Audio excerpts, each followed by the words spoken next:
Pernahkah kalian membayangkan Piala Dunia tanpa Jerman, Belanda, Kroasia, Austria, bahkan Swedia sejak awal fase gugur?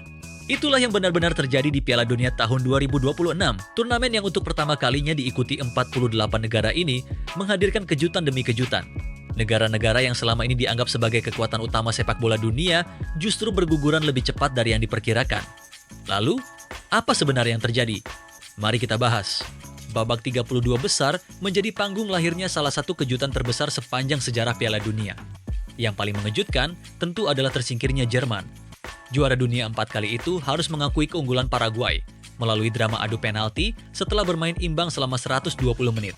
Bukan hanya Jerman, Belanda, finalis Piala Dunia 3 kali, juga harus pulang lebih awal usai kalah adu penalti melawan Maroko.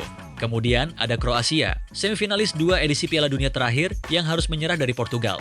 Sementara Austria yang tampil impresif sejak fase grup dihentikan Spanyol dengan skor telak. Tak berhenti di situ. Swedia juga gagal melangkah lebih jauh setelah dikalahkan Prancis. Hanya dalam satu putaran saja, 5 negara kuat Eropa langsung tersingkir. Hasil yang benar-benar sulit dipercaya sebelum turnamen dimulai. Memasuki babak 16 besar, badai untuk tim-tim Eropa ternyata belum berakhir. Belgia harus menghadapi Amerika Serikat. Artinya, satu lagi wakil Eropa dipastikan tersingkir. Di sisi lain, pertandingan yang paling menyita perhatian adalah duel sesama raksasa Eropa, Portugal menghadapi Spanyol. Pertandingan ini ibarat final yang datang terlalu cepat. Siapapun pemenangnya memang akan melaju ke perempat final. Namun yang kalah harus langsung angkat koper. Artinya, satu negara elit Eropa lagi dipastikan gagal melanjutkan perjalanan. Jika dihitung sejak babak 32 besar hingga 16 besar, sedikitnya 6 bahkan 7 negara Eropa dipastikan sudah tersingkir.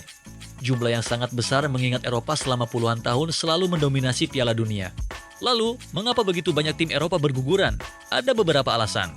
Pertama, format baru dengan 48 peserta membuat persaingan menjadi jauh lebih merata.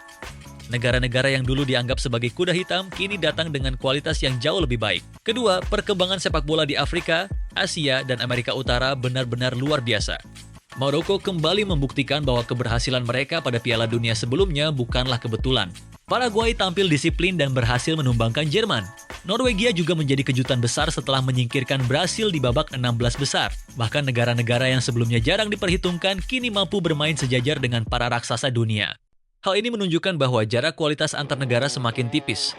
Tidak ada lagi pertandingan yang bisa dimenangkan hanya karena nama besar. Piala Dunia tahun 2026 mungkin akan dikenang sebagai salah satu turnamen paling mengejutkan dalam sejarah. Dominasi Eropa yang selama ini begitu kuat mulai mendapatkan tantangan serius. Jerman, Belanda, Kroasia, Austria, Swedia, dan setidaknya satu di antara Portugal atau Spanyol harus menerima kenyataan pahit. Kini pertanyaannya, apakah ini awal berakhirnya dominasi Eropa di sepak bola dunia? Ataukah justru hanya kejutan sesaat sebelum mereka kembali berjaya di edisi berikutnya? Tulis pendapat kalian di kolom komentar.